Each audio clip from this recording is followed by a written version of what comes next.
하나님의 말씀은 요한복음 4장 1절 말씀부터 9절 말씀이 되겠습니다.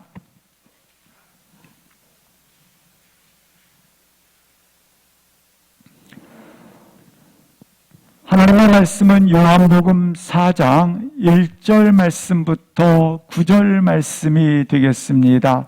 함께 합독을 하시겠습니다. 예수께서 제자를 삼고 세례를 베푸시는 것이 요한보다 많다 하는 말을 바리새인들이 들은 줄을 주께서 아신지라. 예수께서 친히 세례를 베푸신 것이 아니요 제자들이 베푼 것이라. 유대를 떠나사 다시 갈릴리로 가실새 사마리아를 통과하여야 하겠는지라. 사마리아에 있는 수가라 하는 동네에 이르시니 야곱이 그 아들 요셉에게 준 땅이 가깝고 거기 또 야곱의 우물이 있더라. 예수께서 길 가시다가 피곤하여 우물 곁에 그대로 앉으시니 때가 6시쯤 되었더라. 사마리아 여자 한 사람이 물을 기르러 왔음에 예수께서 물을 좀 달라 하시니 이는 제자들이 먹을 것을 사러 그 동네에 들어갔음이러라. 사마리아 여자가 이르되 당신은 유대인으로서 어찌하여 사마리아 여자인 나에게 물을 달라 하나이까 하니 이는 유대인이 사마리아인과 상종하지 아니함이러라. 아멘. 이 요한복음 4장은 사마리아 수가성 여인에 대한 이야기가 자세하게 기록되어져 있습니다. 거기에는 이유가 있습니다. 요한복음 1장 3절 말씀과 4절 말씀을 보시면 예수님은 그가 지으신 것이 하나도 없으신 분이신데 4절에 보시면 그는 생명이시며 그는 빛으로 계십니다. 생명이시며 빛이신 그분이 온 세상 사람들을 위하여 오신 것입니다. 12절 말씀에 보시면 이런 말씀이 있습니다. 그분을 영접하는 자, 그를 믿는 자들에게는 하나님의 자녀가 되는 권세를 주셨다 말씀을 하고 있는 것입니다. 생명으로 빛으로 온 세상을 위하여 오신 주님을 믿는 자들에게는 하나님의 자녀가 되는 권세를 주신 것입니다.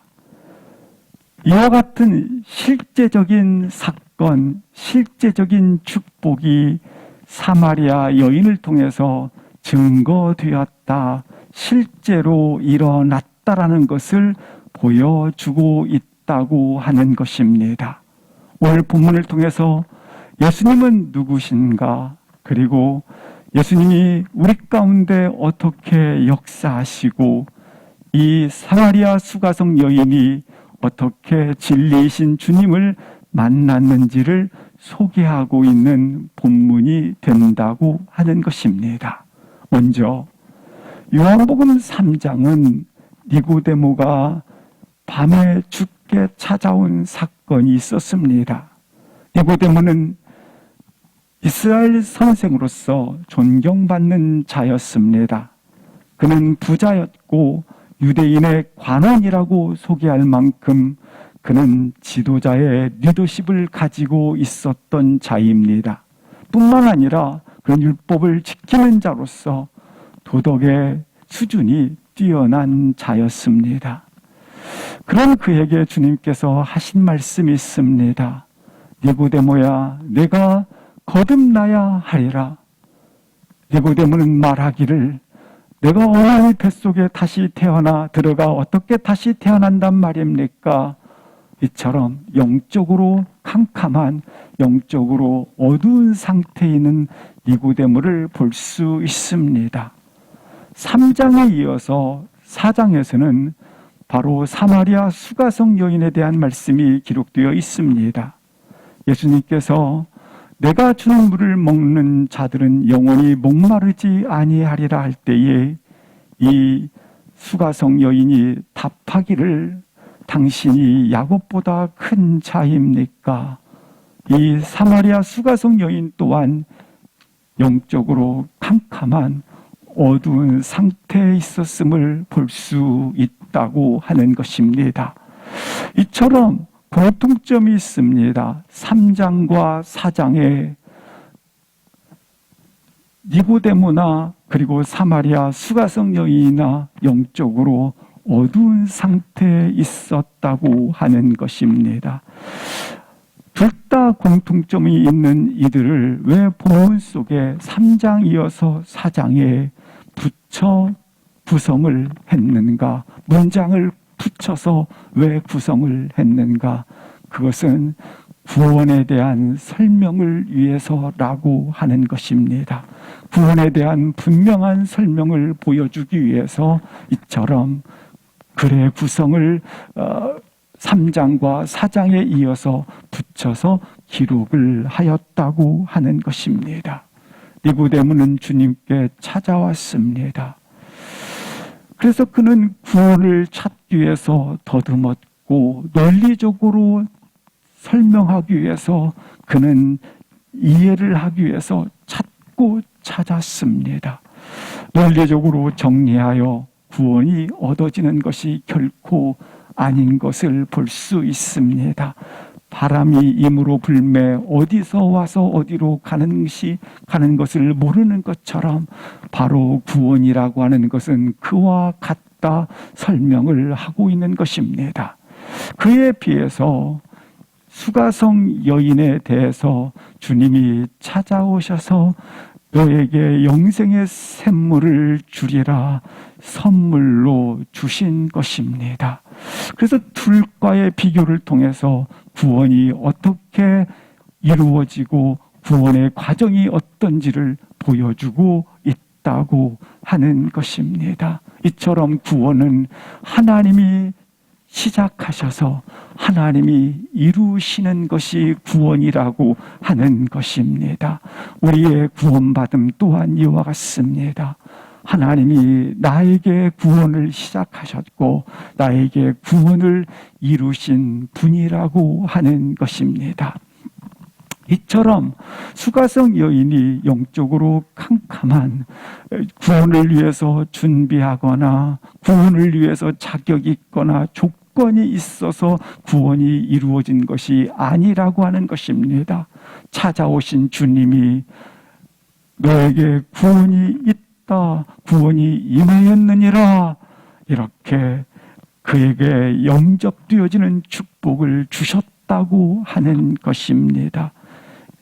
다른 표현으로 표현을 하면 구원은 내가 영접해서 이루어지는 것이 아닙니다. 먼저 나의 구원을 이루기 위한 하나님의 선택과 하나님의 결정이 먼저였다고 하는 것입니다. 따라서 우리가 나는 구원을 받았다라고 고백을 할 때마다 이 땅을 걸어가며 구원받은 자로 걸어갈 때마다 주님이 날 먼저 영접하셨고 날 먼저 부르셨고 하나님이 날 먼저 날 향해서 결심하셨고 날 향하여 선택하셨음을 놓치지 마시기를 주의 이름으로 기도합니다. 내가 이 땅을 걸어갈 때에 분명한 것, 우리는 영접함으로 자녀가 되는 권세를 가졌습니다. 그러나 이 수가성 여인을 통하여 보여주고 있는 구원이 뭔가를 설명하고 있는데 하나님이 내가 영접하기 전에 먼저 하나님은 나를 선택하셨고 먼저 결심하셨다고 하는 것입니다. 나에 대해서 결심하시고 나에 대해서 선택하셨음을 놓치지 마시기를 주의 이름으로 기도합니다. 그래서 구원은 내가 주님을 영접하기 이전에 먼저 주님은 나를 영접하신 것입니다. 그래서 구원이라고 하는 것은 내가 영접했다 이전에 내가 영접했다가 아니라 주님이 실상 나를 영접한 것입니다.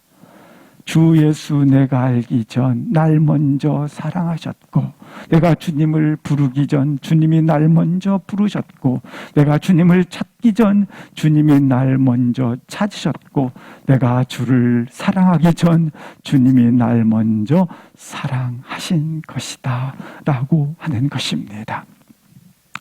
오늘 본문을 통해서 또 하나 보는 것이 있습니다. 그것은 구원이라고 하는 것은 모든 사람에게 획일적으로 주님이 나타나는 것이 아니라고 하는 것입니다. 어떤 이에는 길가에서 주님이 만난 분이 있고, 어떤 분들은 집에서, 어떤 분들은 교육 현장에서, 어떤 분들은 병원에서, 어떤 분들은 다양하게 이처럼 획일적으로 주님이 만나시는 것이 아니라 우리 주님께서 모든 각 사람의 형편에 따라 만나 주신다고 하는 것입니다. 니고데모를 주님께서, 니고데모가 밤중에 왔을 때 그에게 주님께서 하신 말씀, 내가 다시 나야 하리라. 그리고 오늘 수가성 여인에게 내가 주는 물을 먹는 자는 영원히 목마르지 아니하리라는 영생의 선물을 그에게 일방적으로 주시는 것을 볼 수 있습니다. 다른 말로 하나님의 아들이시지만 나의 수준에 맞춰 찾아오셨고, 나의 수준에 맞춰 주님이 낮아지심으로 그가 날 불러주셨고, 나의 수준에 맞춰 그가 찾아오셨다고 하는 것입니다. 마태복음 9장 13절 말씀에 보면 이런 말씀이 있습니다. 의인을 부르러 온 것이 아니요 죄인을 부르러 왔노라.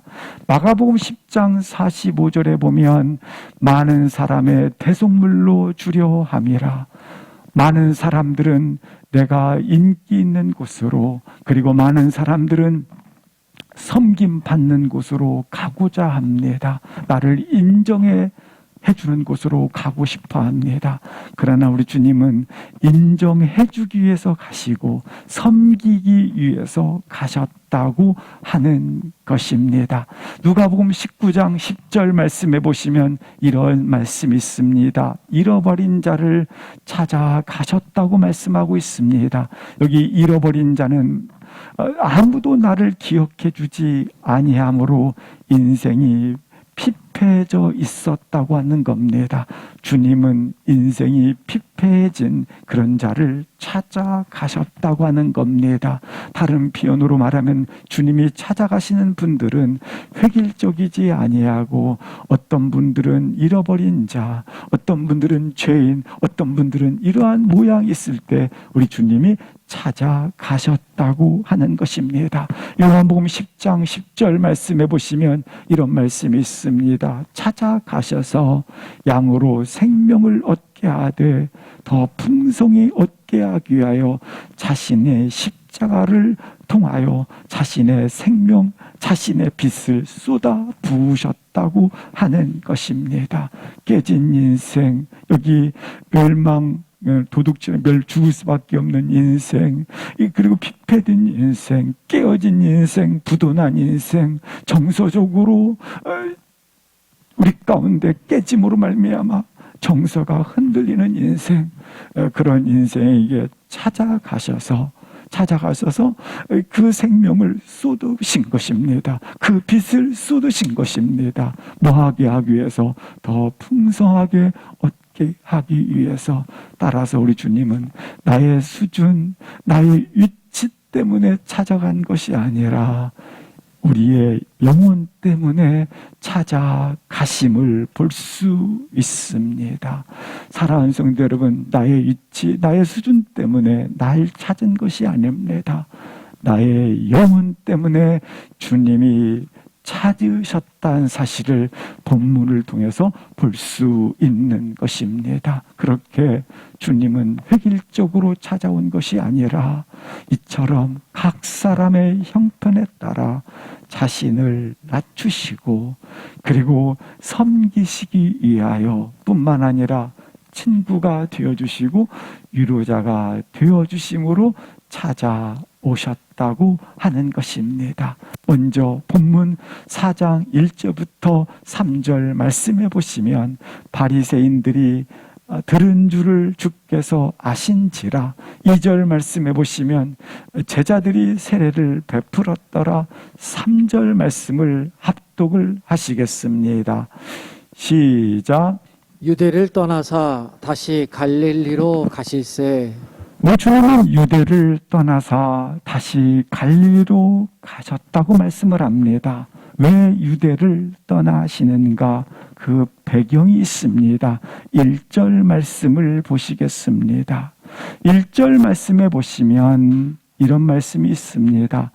바리새인들이 들은 줄을 주께서 알았다고 기록되어져 있습니다. 예수님께서 왜 유대를 떠나 갈릴리로 가시는가? 그 이유가 있는데, 첫 번째 이유가 바리새인들이 들은 줄을 주께서 아신지라. 주께서 아신 거예요. 뭘 들었느냐면 세례 요한의 제자들이 세례 요한을 따랐던 수많은 사람들이 다 주께로 가나이다. 주께로 가서 세례를 받더라. 주께서 직접 세례를 베풀더라. 이것을 바리새인들이 들었다. 들은 것을 예수님이 아셨다 말씀을 하고 있는 것입니다. 다른 표현으로 말한다면 이와 같습니다. 바리새인들이 드디어 최고조로 예수님에 대하여 시기하는 마음을 가졌더라입니다. 바리새인들이 세례 요한보다 그동안 세례 요한이 유명인물로 지목되고 있었는데 세례 요한보다 더 예수가 더 유명인물임을 바리새인들이 가지고 있음을 아셨다라는 겁니다. 바리새인들이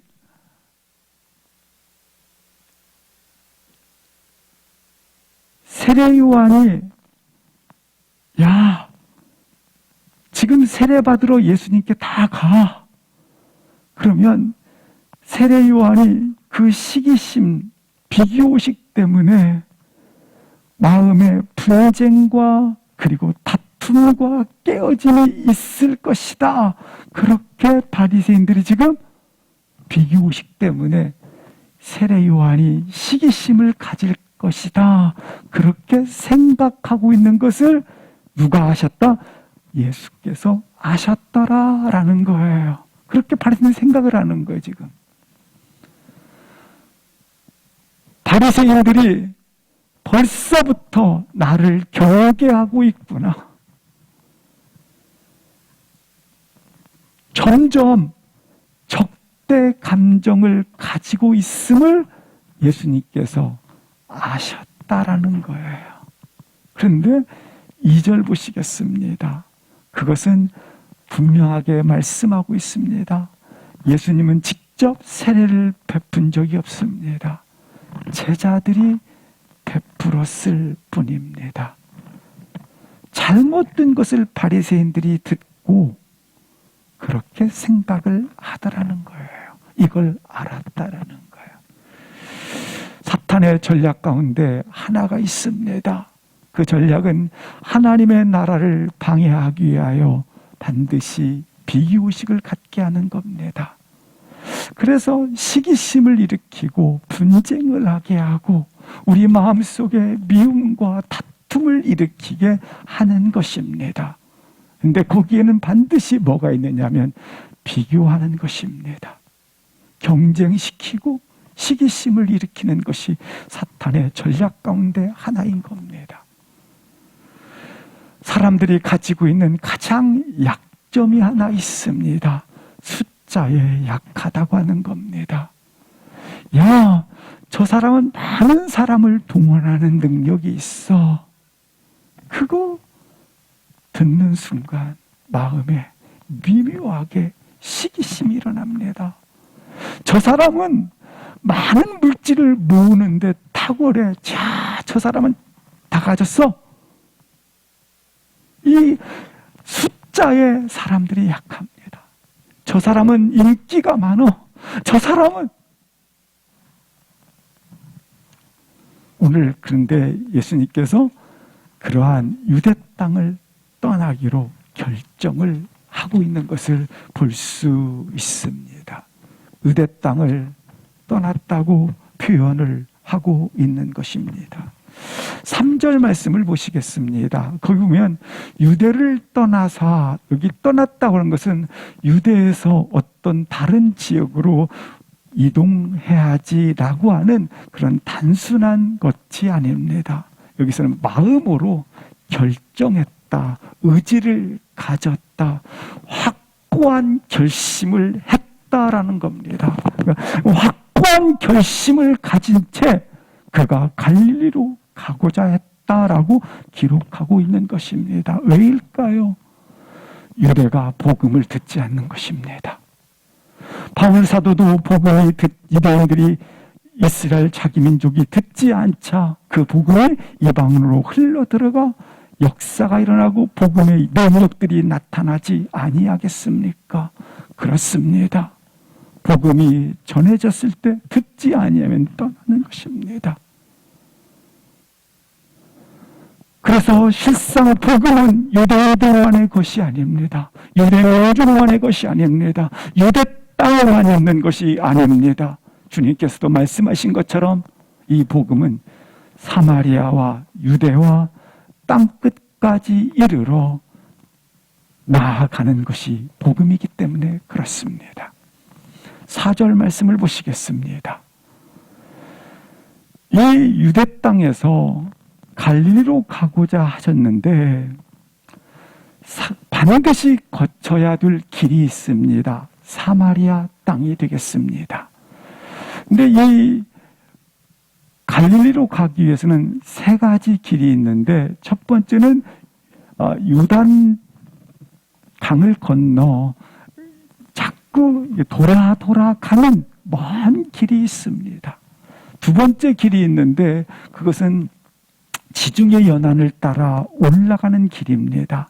3번째 지름길이 있는데 사마리아를 통과하여 북쪽에 있는 갈릴리로 가야만 했던 것입니다. 그러나 이 사마리아 땅은 어떤 곳이냐면 유대인들의 입장에서 내 평생 사마리아 땅은 밟지 아니하리라, 이 사마리아 땅을 가지 아니하리라, 그런 적대감과 그리고 이 사마리아 땅에 대해서는 내 생애에 사마리아 땅을 밟는 것은 수치라고 생각을 하고 있는 땅이 되겠습니다. 분명히 사마리아 땅도 이스라엘도 같은 민족입니다. 그럼에도 불구하고 사마리아 땅을 통과하는 것은 부끄러운 일이요, 사마리아 땅을 밟는다는 것은 수치라고 여겼던 것입니다. 적대감과 동시에 이 땅을 밟는 것은 수치라고 생각을 하게 된 것입니다. 그런데 여기에는 슬픈 배경이 있습니다. 어떤 배경을 가지고 있느냐면 아수르라고 하는 흉악한 민족이 있었습니다. 험악한 민족입니다. 이 아수르가 힘이 강성해지자 이스라엘을 정복을 하게 됩니다.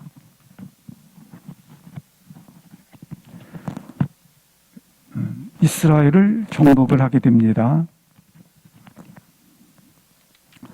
정복을 해서 포로로 다 끌고 갑니다. 그러나 다 끌고 갈 수는 없지 않습니까? 남아있는 자들이 있습니다. 이 남아있는 자들을 멸살시키는 가장 좋은 방법은 이방인과의 바로 통혼을 시키는 것입니다. 그래서 멸살시키기 위해서, 이 이스라엘 멸살시키기 위해서 그들은 이방인과 통혼을 시켜 결혼을 시켜 말살을 시키고자 합니다. 그래서 혈통을 끊어버리는 겁니다. 이스라엘 혈통이라는 것을 끊어버리는 것이죠. 그런데 이 아수르 이방인들과 결혼을 하지 않으면 먹을 양식을 주지 않는 거예요. 그러니까 먹고 살기 위해서는 반드시 뭐가 필요합니까? 통혼을 해야만 합니다. 그래서 낳았는데 혼혈아까지 낳는 겁니다. 그 혼혈아로 끝나는 것이 아니라 이 이스라엘 통혼에서 낳은 이 혼혈아까지 대대손손 자자손손 저주받은 자들이 되었고, 그리고 그들은 결국 이러한 먹고 살아야 되기 위해서 결혼을 했지만 결국 이처럼 혼혈 민족이 돼버린 겁니다. 근데 아수르가 힘이 있을 때는 괜찮았지만 그 다음 세력인 바벨론이 등장을 하게 됩니다. 바벨론이 등장을 해서 이 이스라엘을 다시 차지하게 됩니다. 위치가 바뀐 겁니다. 그동안 순수 혈통을 우리가 비록 먹지 않더라도 혈통을 지키리라고 하는 정통 유대인들과 그리고 혼혈민족으로 섞여버린 사람들 사이에 극과 극의 분리가 일어나게 됩니다. 이 혼혈 통혼한 자들을 그들은 사마리아 찍으로 집단 이주를 시키게 됩니다. 이주를 시키고 난 후에 이주했지 않습니까? 지나가면서 말하기를 저 개 같은 것들, 저 돼지 같은 것들, 개 돼지보다도 못한 자들이라고 사마리아인들을 조종하기 시작했고 그리고 그 땅을 방어한 것은 우리 유대인의 입장에서, 정통 유대인의 입장에서는, 순수혈통을 지키는 입장에서는 저것은 참으로 그들 속에 죄 돼지보다도 못한 자들이라고 적대 감정을 가지고 있는 땅이 되겠습니다. 그래서 내 평생 살아가는 날 동안 사마리아 땅을 밟지 않는 것이 그들의 분명한 뜻이었던 것입니다. 그런데 예수님은 오늘 본문에 사마리아 땅을 통과하겠다 하는지라 이렇게 아까 결심하였더라, 의지적 확실한 결정을 하였더라 이렇게 말씀을 하고 있는 것입니다. 이와 같은 여인을 주님이 찾아가신 것입니다. 이 사마리아는 잘 아시는 것처럼 보잘것없는 지역일 뿐만 아니라 이 여인처럼 초라한 여인이 되겠습니다. 가버나움과 그리고 나사렛이라고 하는 이 두 길 사이 갈림길인데 거기 갈림길에 있는 위치가 사마리아 하나의 조그만한 동네가 되겠습니다. 조그만한 그런 지역이 되겠습니다. 그러니까 초라한 여인의 조그만한 동네일 뿐입니다. 근데 여기에 주님이 찾아간 거예요. 그래서 사마리아 입장에서 보면 시대적으로 개, 돼지를 취급받는 시대적 명소가 있는 지역이요. 그리고 사회적 경미가 있는 그러한 편견이 있는 지역이요. 공동체에서 이탈하지 않았습니까? 그래서 공동체에서 차별받고 있는 철저하게 버려진 지역이 사마리아가 된다고 하는 것입니다. 바로 지금의 팔레스타인 지역을 지칭하고 있는 것입니다. 이러한 사마리아인들은 대접을 받고 있을 때에 예수님은 사마리아를 통과해야 하겠다 이렇게 말씀을 하고 있는 겁니다. 또 하나가 있습니다. 종교적인 부분인데 그들은 이 사마리아인들은 이방 민족에 동원을 했지만 또 하나가 이방 민족의 풍습을 받아들이는 것입니다. 그래서 이방 종교의 풍습을 그대로 받아들이는 거예요. 그러면 하나님 여신을 섬기는 것과 그리고 이방 민족의 풍습을 받아들인 것 사이에 전쟁이 있는 거예요. 그래서 지금까지도 계속 전쟁하고 있지 않습니까? 전쟁에 놓여 있는 거예요. 뿐만 아니라 이 사마리아인들은 모세오경은 신뢰하지만 시편과 선지서들을 다 부인해 버립니다. 그리고 이 사마리아 사람들은 그람심산에서 예배를 하지 않습니까? 그래서 예배의 형식주의에 빠졌고 결국은 그럴듯한 예배를 드리고 있었지만 그림신산에서만 예배를 드려야 된다고 고집하는 종교적 갈등이 심화된 상태에 있었던 것입니다. 이런 시대적인 가치, 시대적인 풍습, 거대한 시대적 사회적 물결이 흐르고 있는 그곳에 오늘 본문 주님이 그 사마리아 땅으로 가야 하겠다 선언을 하고 있다고 하는 것입니다. 그 이유가 있습니다. 요한복음 4장 34절 말씀을 합독을 하시겠습니다. 시작. 주께서 이르시되 나의 양식은 나를 보내신 이의 뜻을 행하며 그의 일을 온전히 이루는 이것이니라. 왜 사마리아 지역으로 가는가? 이게 본문은 어떤 내용이냐면 여기 수가성 여인이 예수님을 영접하고 구원받은 이후에 예수님께서 하신 말씀입니다. 내가 사마리아 지역에 온 것은 나를 보내신 이의 무엇을 행하기 위해서 아니라 뜻을 행하기 위해서 온전히 이루기 위해서 내가 사마리아 땅에 왔다. 그것은 뭡니까? 바로 당신을, 사마리아 수가성어인 당신을 구원받게 하는 그 일을 이루기 위해서 나는 이곳에 왔다. 분명하게 사마리아 땅을 오신 이유를 말씀을 하고 있는 것입니다. 사랑하는 성도 여러분, 분명히 예수님께서 유대인으로서 그 땅을 밟으면 시대적 흐름이 그 땅을 밟는다라고 하는 것은 있을 수 없는 일이요.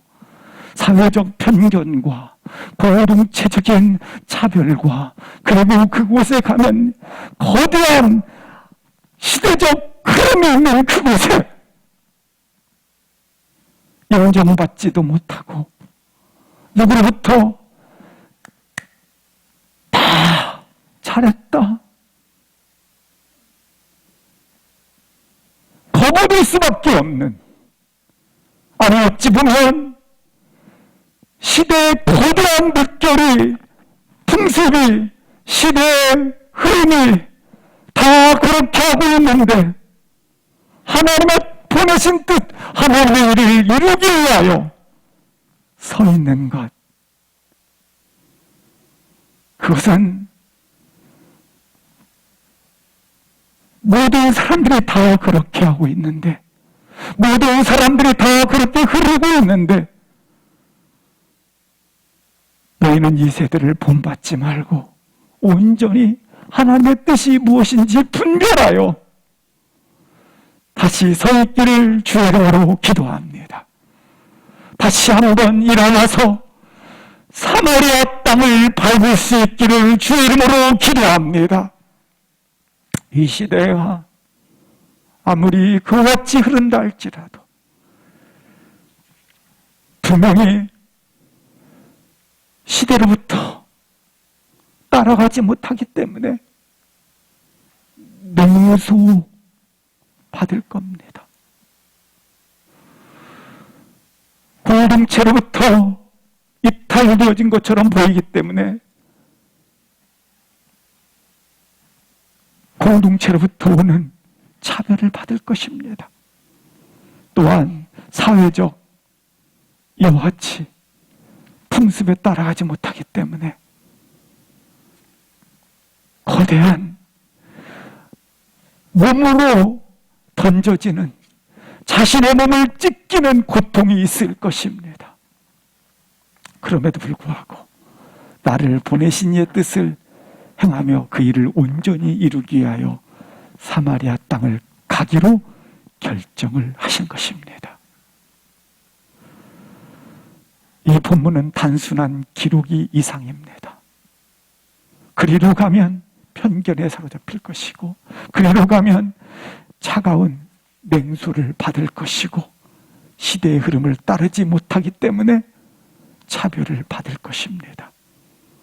그럼에도 불구하고 오늘 예수님은 온몸으로 저항하며 맞서고 있습니다. 다 남들이 그렇게 하는데, 그 시대적 사회의 흐름에 떠밀려 가지 마시고, 오늘 예수님께서 통과했던 사마리아 길로 일어나셔서, 또한 마음의 의지를 가지고 일어나셔서 가실 수 있기를 주의 이름으로 축복합니다. 5절 말씀을 보시겠습니다. 사마리아와 수가라는 동네에 이르시니, 부흥을 보면 이 땅은 어떤 땅이냐면 야곱의 요셉에게 준 땅에서 가까운 야곱의 우물이다, 이렇게 기록하고 있습니다. 우리 예수님께서 의도적으로 사마리아에 갔어요. 또한 의도적으로 갔어요. 또 하나 본문에서 볼 수 있는 거 있습니다.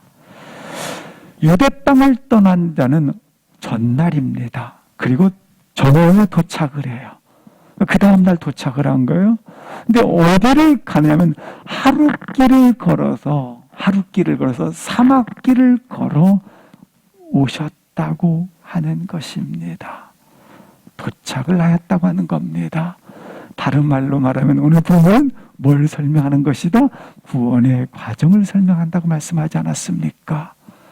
나를 만나기 위해서 우리 주님께서 사막길을 걷고 걸어서 오셨다라는 걸 표현하는 겁니다.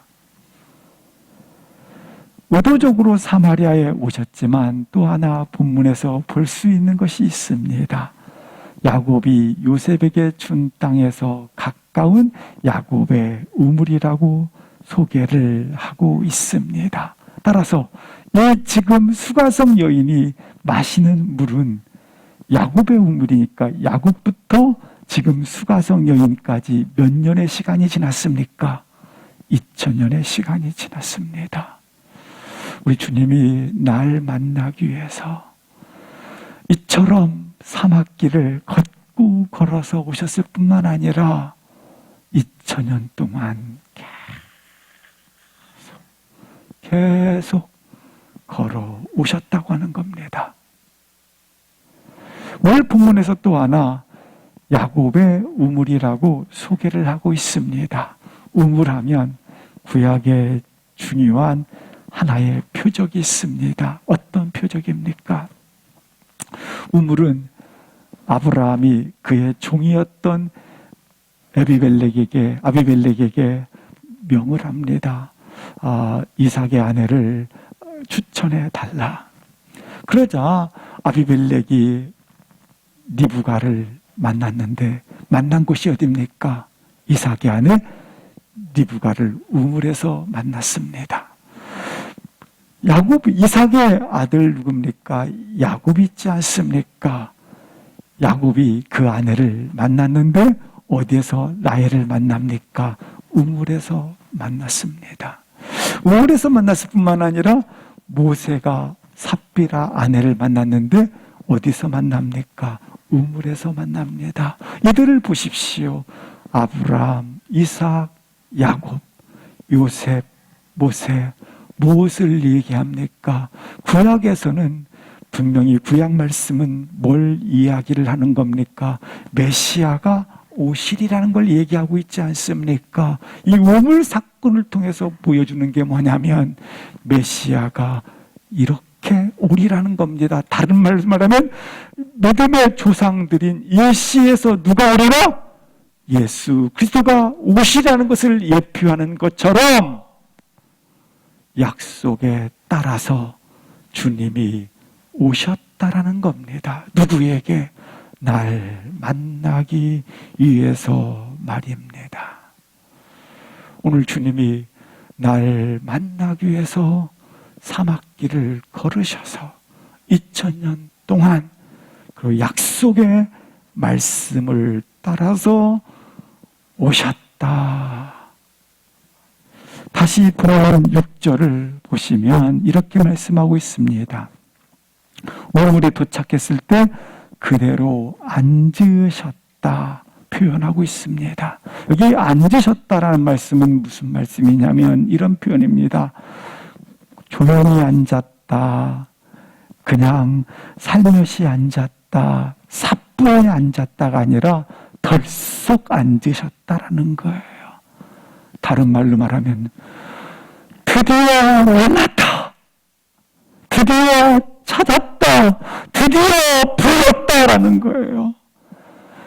예수님께서 하나님의 일인 그 영혼을 드디어 만났다. 우리가 어떤 목적이 이루어지는 순간 안심하고 하지 않습니까? 바로 그 표현이에요. 나를 만나시고 나서서 너무 좋으셔서 너 만났다. 드디어 2000년 동안 기다렸던, 2000년 동안 찾았던, 걸어서 왔던, 그리고 약속에 따라서 걸어와서 널 부른다. 그게 바로 그대로 앉으시니 온 길을, 사막길을 2000년 동안 걸으셔서 약속에 따라 드디어 만났다, 드디어 부른다, 드디어 찾았다. 그게 바로 그대로 앉으시니입니다. 신랑이신 예수 그리스도를 그가 찾으신 분이 사마리아 여인이었지만, 그러나 사마리아 여인은 우리를 대표하는 여인이기도 합니다. 바로 날 그렇게 찾았다, 만났다, 불렀다. 험하고 거친 길을 걸으셔서, 십자가의 길을 걸으셔서, 외롭고 힘든 길을 걸으셔서 2000년 동안 걸으셔서 나를 만났다. 그대로 앉으시니. 우리 여기서 예수님의 모습을 봤지 않습니까? 나는 누군가? 나에 대한 설명이 기록되어 있는데, 야곱의 우물이 있더라 이렇게 있지 않습니까? 이 수가라는 지역으로부터 야곱의 우물까지 2km가 걸립니다. 왕복 4km가 하지 않습니까? 물을 길러 4km에 왔다라는 것은, 인생이라고 하는 것은 누구나 예외 없이 피곤한 인생이구나. 평생 고난의 인생이구나. 어찌 사마리아 여인뿐이겠습니까? 나의 인생에 보면 4km를 물을 길러 와야 할 만큼 목마른 것입니다. 그래서 지쳐 있는 것이 인생이구나.